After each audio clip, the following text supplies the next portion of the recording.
Chapter 14. Characteristics of Fourth-Generation War. The evolution from second-generation firepower to third-generation maneuver matured over 70 years ago with the German offensives into France and Russia. Since then, every aspect of our civilization has undergone major changes. Therefore, despite the Pentagon's fascination with high-technology maneuver warfare, as an integral part of civilization, has also changed. It is clear even from our brief study of previous generations of modern war that each generation evolved over time. Further, each evolved as practical people developed real-world solutions to specific tactical problems. Each solution required changes in the political, economic, social, and technical arenas before the solutions became practical. We can see that warfare is evolutionary rather than revolutionary. We can see that it evolves in response to major changes in society. Beginning with Mao's concept that political will could defeat superior military power and progressing to Intifada's total reliance on the mass media and international networks to neutralize Israel's military power and political process, warfare underwent a fundamental change. It shifted from an industrial age focus on the destruction of the enemy's armed forces to an information age focus on changing the minds of the enemy's political decision makers. With the Al-Aqsa Intifada and Al-Qaeda, we have seen that 4GW can develop a variety of strategies, depending on the goals of the practitioner. With Iraq and Afghanistan, we have seen that 4GW can hold its own even against the most technologically advanced and militarily powerful nation in the world. The fourth generation has arrived. It uses all available networks, political, economic, social, and military, to convince the enemy's political decision makers that their strategic goals are either unachievable or too costly for the perceived benefit. It is an evolved form of insurgency. Still rooted in the fundamental precept that superior political will, when properly employed, can defeat greater economic and military power, 4GW makes use of society's networks to carry on its fight. Unlike previous generations, it does not attempt to win by defeating the enemy's military forces.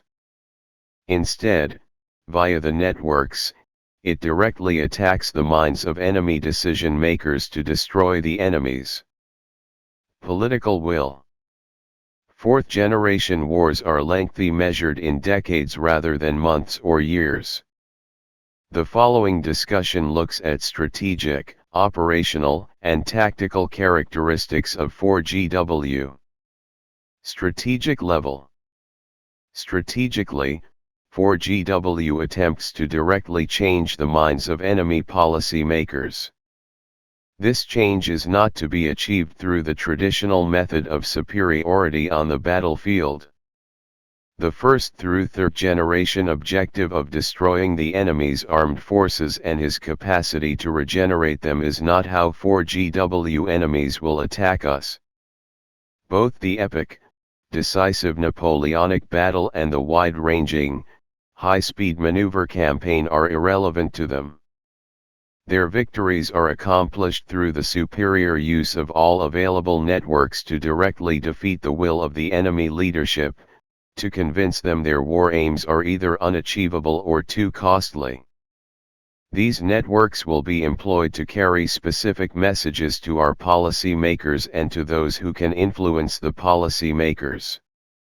Intifada I showed how a sophisticated opponent can tailor specific messages to several audiences simultaneously, based on strategic requirements. Although tailored for various audiences, each message is designed to achieve the basic purpose of war: change an opponent's political position on a matter of national interest. The fights in Iraq and Afghanistan are showing similar characteristics. In each, the insurgent is sending one message to his supporters, another to the mass of the undecided population, and a third to the coalition decision makers. Subsequent developments in the Al-Aqsa Intifada show how a central authority such as Arafat can destroy a successful 4GW campaign by not understanding the message he is sending or even the impact of that message. These developments also show how a country, Israel, can reshape its defensive efforts into a 4GW campaign by understanding 4GW techniques, developing appropriate messages and matching the strategic approach to the realities imposed by 4GW. In contrast, the Al-Qaeda campaign showed how a 4GW campaign can be derailed when planners do not understand the cultural biases of the nation being attacked. Al-Qaeda shifted from making steady progress toward their strategic goals to arousing the focused anger of the United States. Yet their ability to continue to operate, despite 2 years of focused American attacks, proves the incredible resilience of a 4GW enemy. We have also seen that the use of 4GW networks does not imply a bloodless war. In fact, we know that most casualties of 4GW will be civilians and that many of these casualties will be caused not by military weapons but by materials available in a modern society. This is an aspect of 4GW that we must understand. The 4GW opponent does not have to build the war-fighting infrastructure essential to earlier generations of war. As displayed in the Beirut bombings, the Khobar Tower bombing, the African embassy bombings, the Oklahoma City bombing, 9/11, and the ongoing bombing campaign in Iraq, 4GW practitioners are making more and more use of materials available in the society they are attacking. This allows the 4GW practitioner to take a different strategic approach. It relieves him of the strategic necessity of defending core production assets, leaving him free to focus on offense rather than defense. It also relieves him of the logistics burden of moving supplies long distances.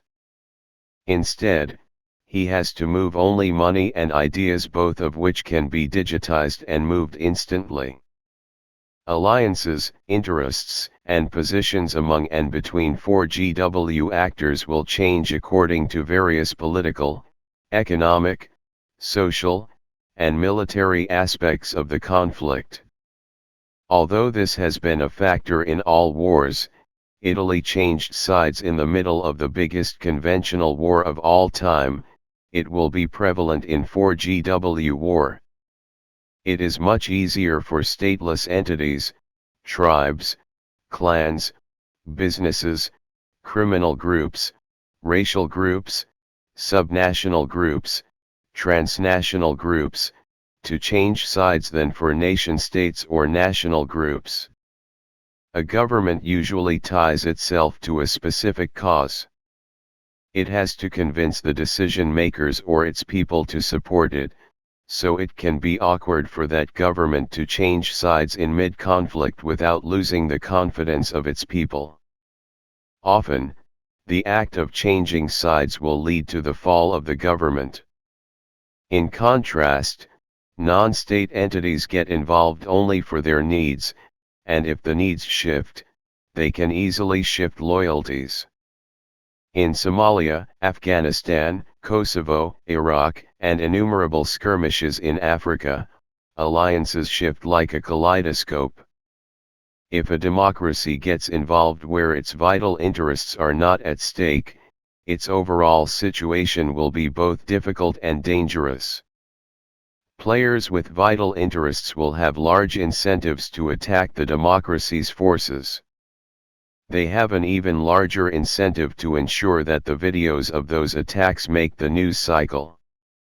They know that in the past, such tactical attacks have been more likely to result in withdrawal than in retaliation, as in Somalia, Lebanon, and Spain. The fact that vital interests are not at stake makes it difficult for a nation to bear the pain inflicted in a 4GW conflict. The long timelines of 4GW require a nation to have a significant stake in the outcome of the conflict to sustain the effort. It also requires patience as a national trait. The importance of the media in determining policy of the participants will continue to increase.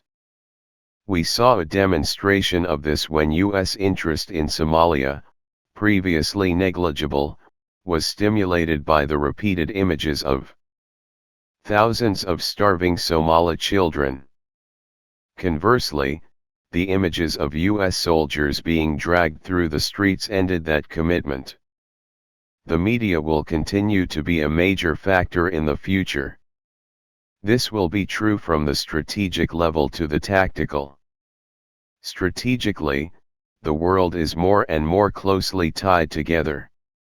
Events in any region are increasingly likely to affect other, even distant, regions. If more of the world begins to meet the basic needs of its people, there will be fewer and fewer places for movements to get started. Simply put, people who are happy with their lot in life and have hope for the future generally do not follow revolutionary leaders. Although the leaders themselves usually come from the upper and middle classes, the mass following of a movement usually comes from those who feel disenfranchised. Conversely, areas of the world where society is collapsing and there is no hope provide ideal recruiting grounds for 4GW warriors. Unfortunately, such ungovernable areas are plentiful today. The increasing integration of human activity across the spectrum, from politics to leisure activities, means wars will not be fought in isolation. The days of the Foreign Office conducting splendid little wars have long been over.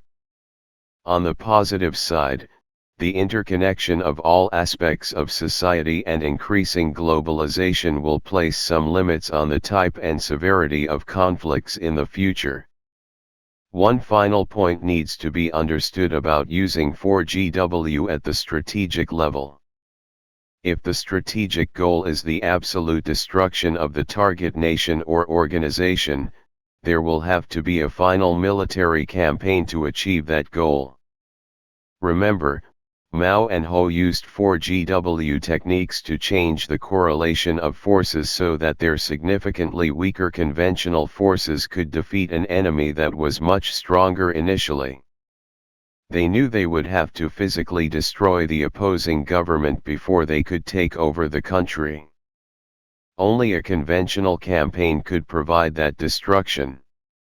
Thus, while the Palestinians, Intifada I, used 4GW techniques to collapse the will of their opponents, they had limited political objectives.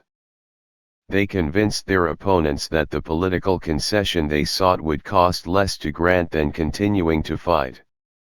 Conversely, the Al-Aqsa Intifada is proving that when the goals are unlimited, even a 4GW effort will be resolved only by conventional combat. No nation or group will give up its right to exist as a result of 4GW techniques. The techniques can only weaken the enemy's will and reduce his resources to the point that a conventional military campaign can defeat him entirely. In the political arena, 4GW will make use of international, transnational, national, and subnational networks. Internationally, a wide variety of networks is available: the United Nations, NATO, the World Bank, OPEC, and dozens of others. Each has a different function in international affairs, and each carries a different type of message to New York or to its own capital city. These organizations will be used in virtually all 4GW conflicts.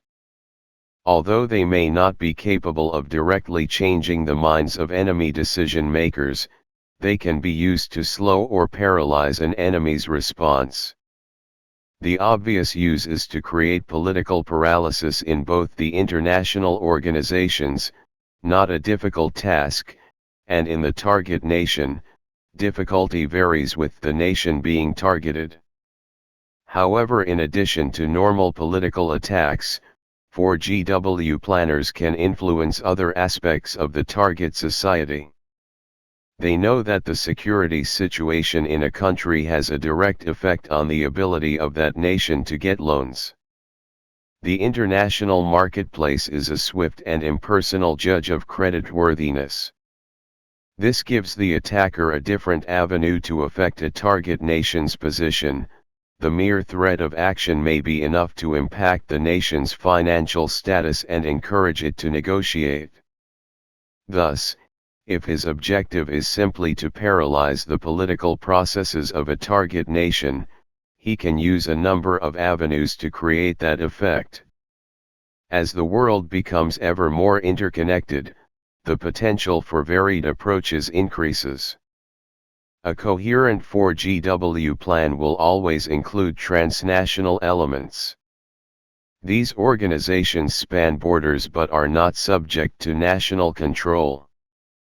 These would include belief-based organizations such as the Islamic Jihad and mainline churches, nationalistic organizations such as the Palestinians and Kurds, humanitarian organizations such as Médecins Sans Frontières and Amnesty International, economic structures such as the stock and bond markets, and even criminal organizations such as narco-traffickers and arms merchants. The key traits of transnational organizations are that none is contained completely within a recognized nation's borders, none has official members that must report back to a government, and none owes loyalty to any nation and sometimes very little loyalty to its own organization. The use of such transnational elements will vary with the strategic situation. But they provide a variety of possibilities. They can be a source of recruits. They can be used as cover to move people and assets. They can be an effective source of funds. Charitable organizations have supported terrorist organizations as diverse as IRA and Al-Qaeda. Finally, entire organizations can be used openly to support the position of the 4GW operator. Usually this is done when the organization genuinely agrees with the position of one of the antagonists, but false flag operations are also viable. Such support can lend great legitimacy to a movement and, as we saw in the case of Intifada I, can even reverse long-held international views of a specific situation. National organizations also provide highly effective networks for 4GW messages. The Congress of the United States was both a target of and a network for the North Vietnamese and the Sandinistas. In our brief case studies, we saw how the Vietnamese and Sandinistas targeted their efforts to neutralize U.S. military power through congressional action to remove funding for their opponents. A prudent planner will assume that parliaments and congresses of democratic nations will be natural targets in a 4GW struggle. Just as clearly, non-governmental national groups, churches, business groups, and even lobbying firms can be major players in shaping national policies. President dos Santos of Angola actually hired a U.S. lobbying firm to prevent Jonas Savimbi of UNITA from meeting the President of the United States. This was despite the fact that, at the time, the United States was covertly supporting Savimbi in his efforts to overthrow the government of President dos Santos. This use of lobbyists is not an isolated case. Both the Jewish and Arab anti-defamation leagues aggressively support their respective sides in the Arab-Israeli conflicts. Subnational organizations can represent groups who are minorities in their traditional homelands, such as the Basques, and those who are self-selecting minorities, such as the Sons of Liberty and Aryan Nation. These groups are in unusual positions. They can be either enemies or allies of the established power. It depends on who best serves their interests. Even more challenging, because they are not in fact unified groups, is that often one element of a subnational group is supporting the government while another is supporting the insurgent. To reach these networks, the 4GW operational planner must seek various pathways for various messages. Traditional diplomatic channels, both official and unofficial, are still important but are no longer the only pathway for communication and influence. Other networks rival the prominence of the official ones. The media are rapidly becoming a primary avenue. Fortunately, the media's increasing diversity and fragmentation makes it much more challenging for either side to control the message. Professional lobbying groups have proven effective too. A new avenue is the internet and the power it can give to grassroots campaigns. The anti-landmine campaign was coordinated largely via the internet by volunteers, yet it had a major impact on the nations of the world. A key factor to remember in targeting a 4GW campaign is that the audience is not a simple, unified target. It is increasingly fragmented into interest groups that shift sides depending on how a campaign affects their issues. During Intifada I, the Palestinians tailored different messages for different constituencies. The Israelis were doing the same during that Al-Aqsa Intifada, and the anti-coalition forces in Iraq seem to be doing so also. We can assume that future opponents will do the same. They will have one message for their own supporters, their power base. They will have a second message for the general public of the target nation. Another message will focus on the decision makers of the target nation. If the target nation has allies, they will send yet another message to that nation. Finally, there will always be a message for neutral nations in an attempt to either keep them neutral or obtain their tacit support. Even 2GW enemies will use 4GW techniques. As discussed earlier, Saddam Hussein conducted a 4GW campaign to deflect future U.S. action against his regime. It failed, but the United States spent significant resources defeating it. Since the fall of his regime, a number of 4GW messages to the Iraqi people have emerged. Throughout the Shia regions of Iraq, there is deep concern that Saddam, or at least his party members, will return to control Iraq. The name of the party of return is clearly gauged to maintain the terror that was the base of his power for decades. Even the capture of Saddam has not completely put these fears to rest. Similarly, during the spring of 2004, the Sadr organization portrayed itself as the one entity in Iraq that consistently resisted the coalition occupation. They portrayed themselves as the true protectors of the Shia majority. Keep in mind that what looks like a major failure to us may be a victory in the minds of an opponent's power base. The clearest example of this is the difference in perception between Israelis and Egyptians over who won the Yom Kippur War in 1973.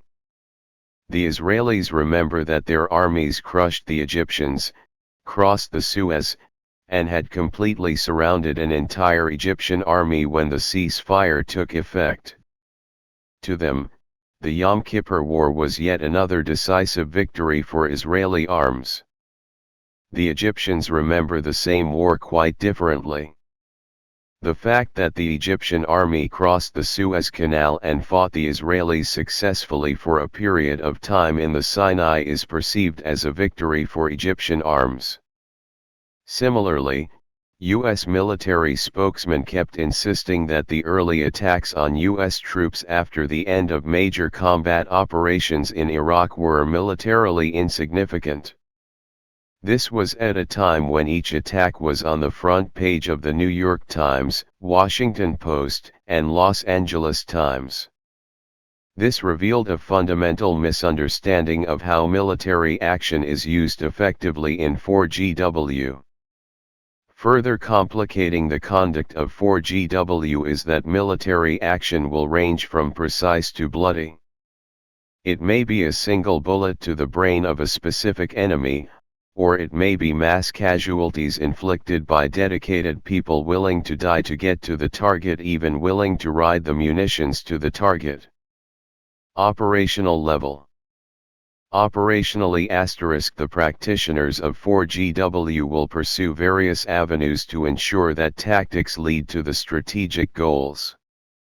Given that the target of all 4GW actions is the mind of enemy decision makers, campaigns must structure tactical events toward that end. Tactical events should be selected to target an audience with the message the insurgent is trying to send. To succeed, the 4GW operational planner must determine the message he wants to send, the networks available to him, the types of messages those networks are best suited to carry, the action that will cause the network to send the message, and the feedback system that will tell him if the message is being received. Finally, this campaign must be devised with an understanding of the timelines involved in 4GW. Although we must still understand and use the decision cycle, it must be with the view that 4GW timelines are much longer. The focus is no longer on the speed of the decision but on a correct understanding of the situation. Observation and orientation become the critical elements of the observation orientation decision action (OODA) loop. Effective operational application of 4GW is difficult. It requires knowledge, experience, and the ability to sense patterns in the fog of war. Just as clearly, it is doable. During Intifada I, the Palestinian use of limited violence in the occupied territories allowed them to send messages to multiple target audiences. By doing so, they neutralized U.S. support for continued Israeli action, froze the Israeli Defense Forces, and affected the Israeli national election. Similarly, the series of bombings conducted by the Iraqi insurgents throughout the fall and winter of 2003-04 carefully targeted the organizations most helpful to the Coalition Provisional Authority, police, the United Nations, neutral embassies, and Shia clerics. Each event was tactically separated by time and space, but each tied together operationally to attack America's strategic position in the country. The campaign continues, with each attack designed to prevent a stable, democratic government from emerging. At the operational level, a 4GW opponent will examine our entire society to find vulnerabilities. He will then attempt to attack those vulnerabilities to defeat our will. Many said that coordinating such a complicated campaign was beyond the capabilities of any organization except a modern, sophisticated nation. In the wake of 9/11, everyone now realizes that even an organization as loosely tied together as Al-Qaeda can put together a sophisticated, coordinated attack. In fact, managing the 9/11 attacks was simple compared to managing a worldwide production, distribution, marketing, sales, security, and investment organization. Yet non-state, non-territorial narco-traffickers manage that enterprise on a daily basis.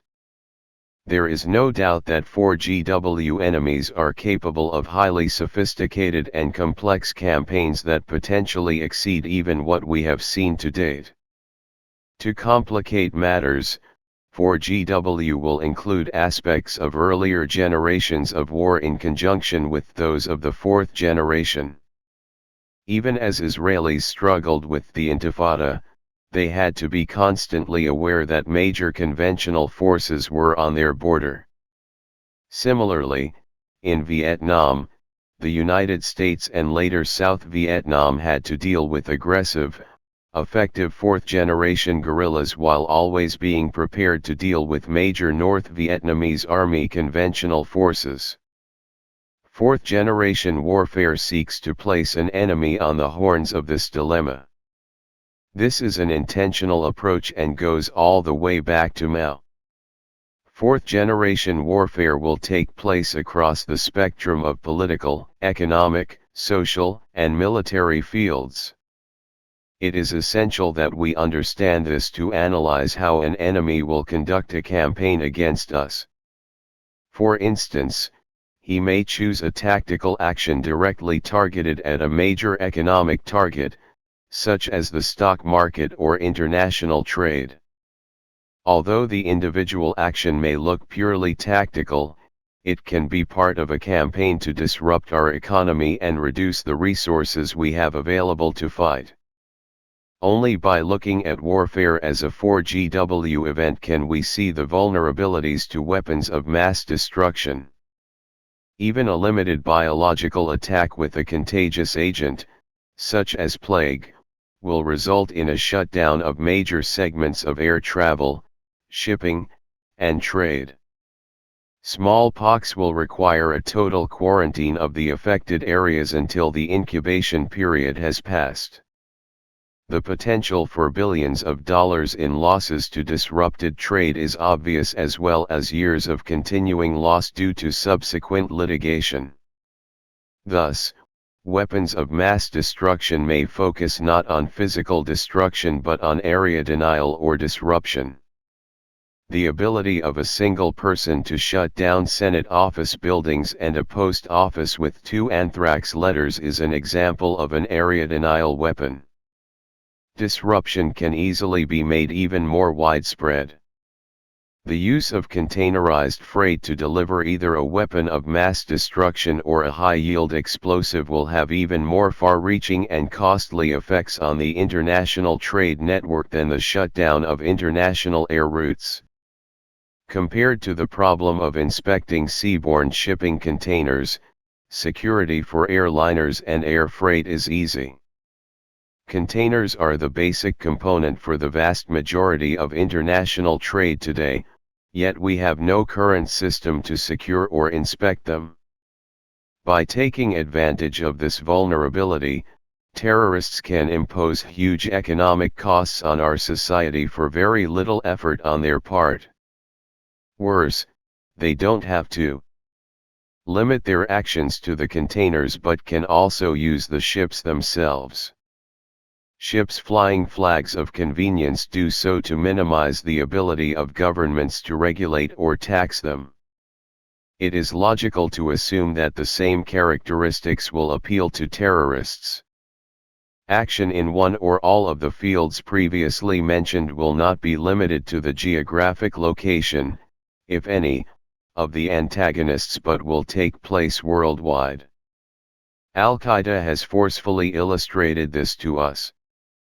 No element of U.S. society, no matter where it is located in the world, is off-limits to attack.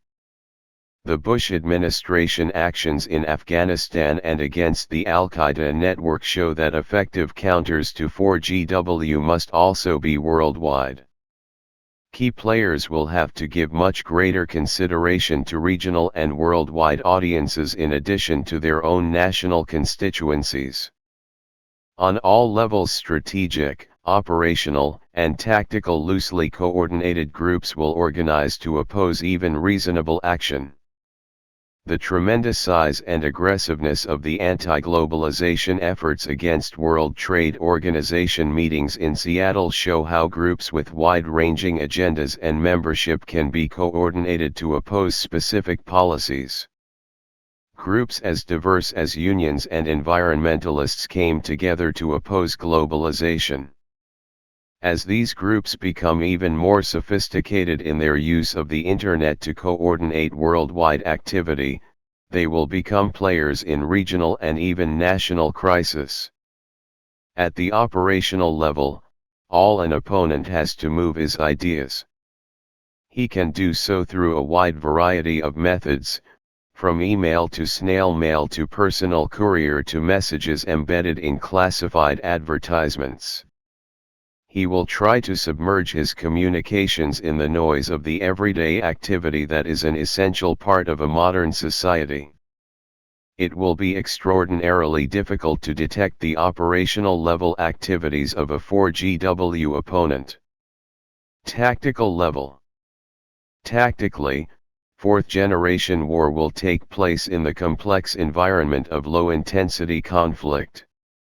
Every potential opponent has observed the Gulf War, Operation Iraqi Freedom, and Afghanistan. They understand that if you provide America with clear targets, no matter how well fortified, those targets will be destroyed.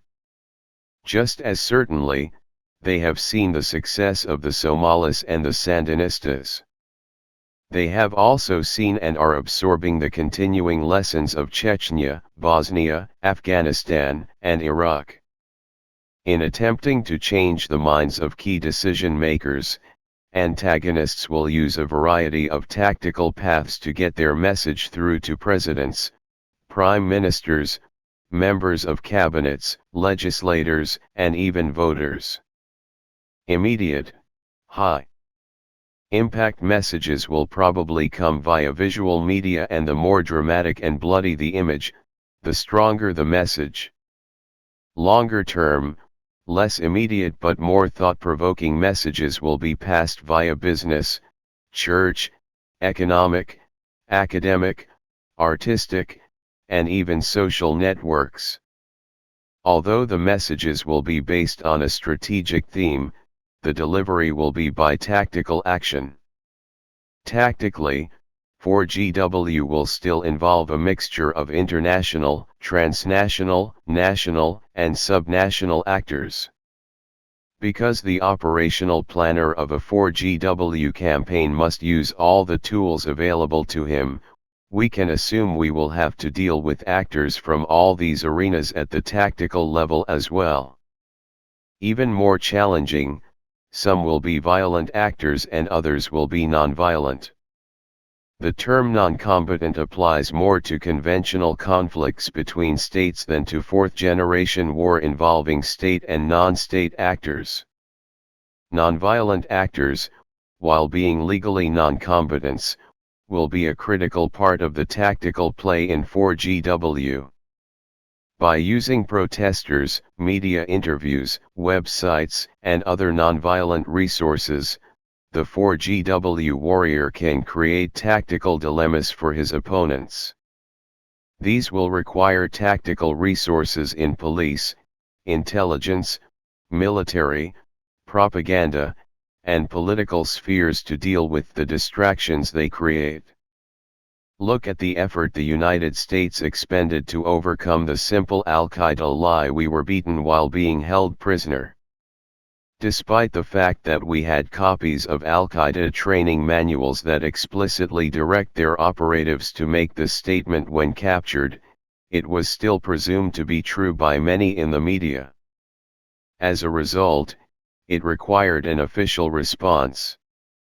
Further, the simple act of the United States creating an information organization to respond to this type of tactical action added fuel to already widespread discussions in the United States about whether anything the government says could be trusted.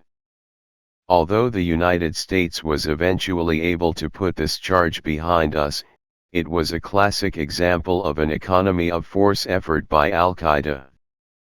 By planning this response before the conflict started, they were able to ensure that even though their personnel were captured, they still contributed to the fight.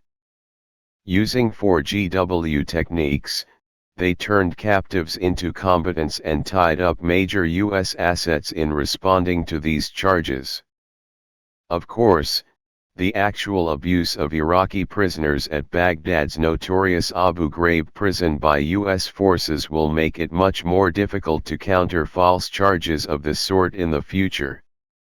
Military action, terrorist, guerrilla or, rarely, conventional, will be tied to the message and targeted at various groups. Finally, at the tactical level, the 4GW opponent will often use materiel and tools available in everyday society.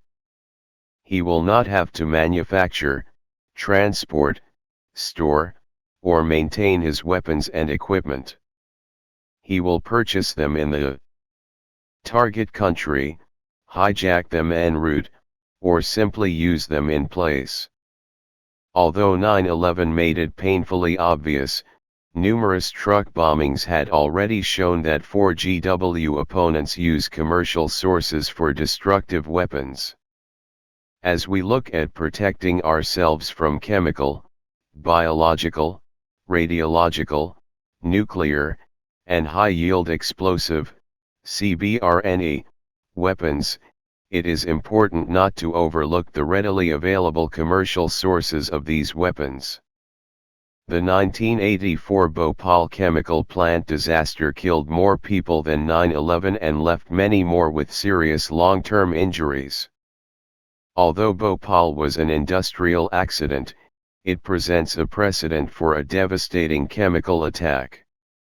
The necessary existence of chemical plants and the movement of toxic industrial chemicals to support our lifestyle ensure that the raw material for a chemical attack is always present. In addition to the widely recognized potential for chemical attack, it is fairly certain that terrorists are today exploring how to use liquid natural gas tankers, fuel trucks, radioactive waste, and other available material for future attacks. These are just a few of the resources available to an intelligent, creative opponent.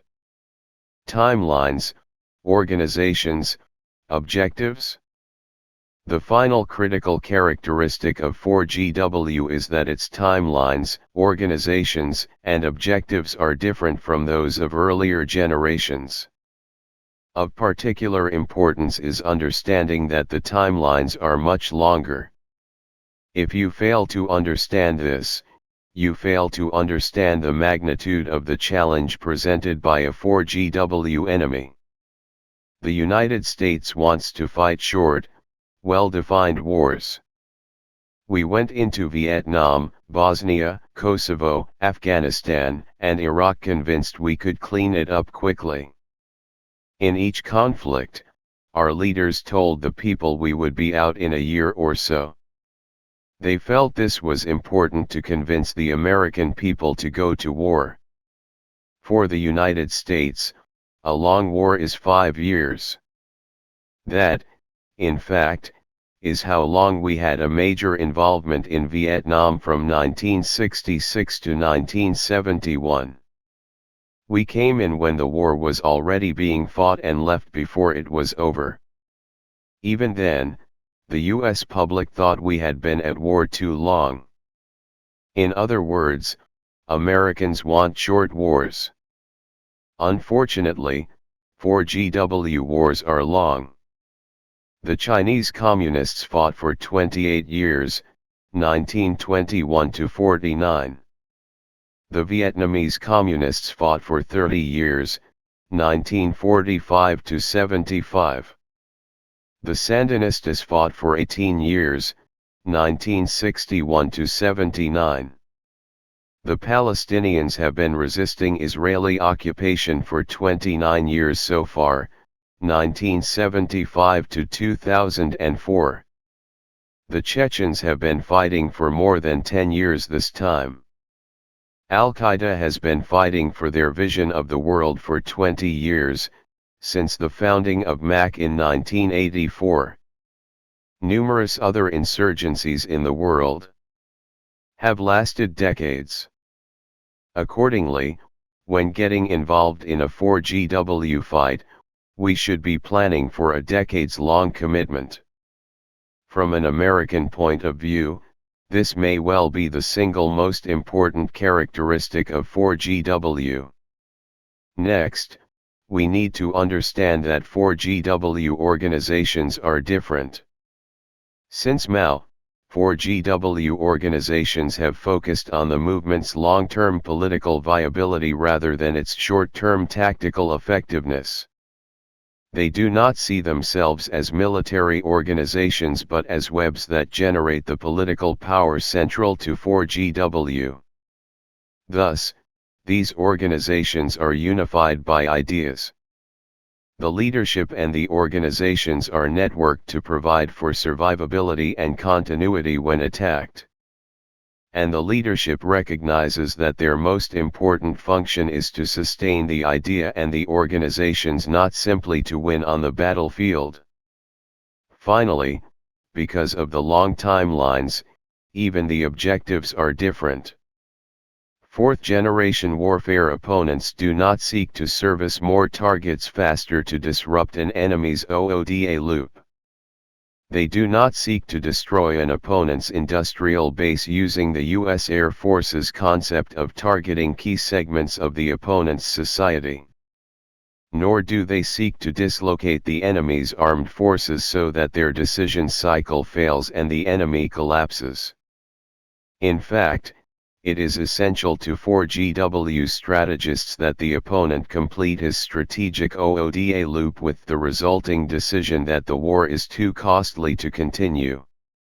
Fourth-generation warfare opponents focus on the political aspects of the conflict. Because the ultimate objective is changing the minds of the enemy's political leadership, the intermediate objectives are all milestones in shifting the opinion of the various target audiences. They know that time is on their side. Westerners in general, and Americans in particular, are not known for their patience. We are not a people who think in terms of struggles lasting decades. Fourth-generation warfare enemies will not seek immediate objectives but a long-term shift in the political will of their enemies. They will accept numerous tactical and operational setbacks in pursuit of that goal. Col. Harry Summers noted in his book on strategy, a critical analysis of the Vietnam War, that after the war he told a North Vietnamese colonel that the United States had never been beaten on the battlefield. The North Vietnamese replied, "That is true. It is also irrelevant. It is essential to understand that 4GW opponents do not focus on swift battlefield victories. They focus on a long-term strategic approach. They focus on winning wars, not battles." In summary, fourth-generation war, like its predecessors, will continue to evolve with society as a whole. As we continue to move from a hierarchical, industrially based society to a networked, information-based society, our political, economic, social, and technical bases will evolve too. With this evolution comes opportunity and hazard. The key to providing for our security lies in recognizing these changes for what they are. In understanding the changing nature of war, we must not attempt to shape it into something it is not. We cannot force our opponents into a cyber war that plays to our strengths. They will instead seek to fight the net war that challenges our weaknesses. Clausewitz's admonition to national leaders remains as valid as ever. We must ensure that our leaders heed it.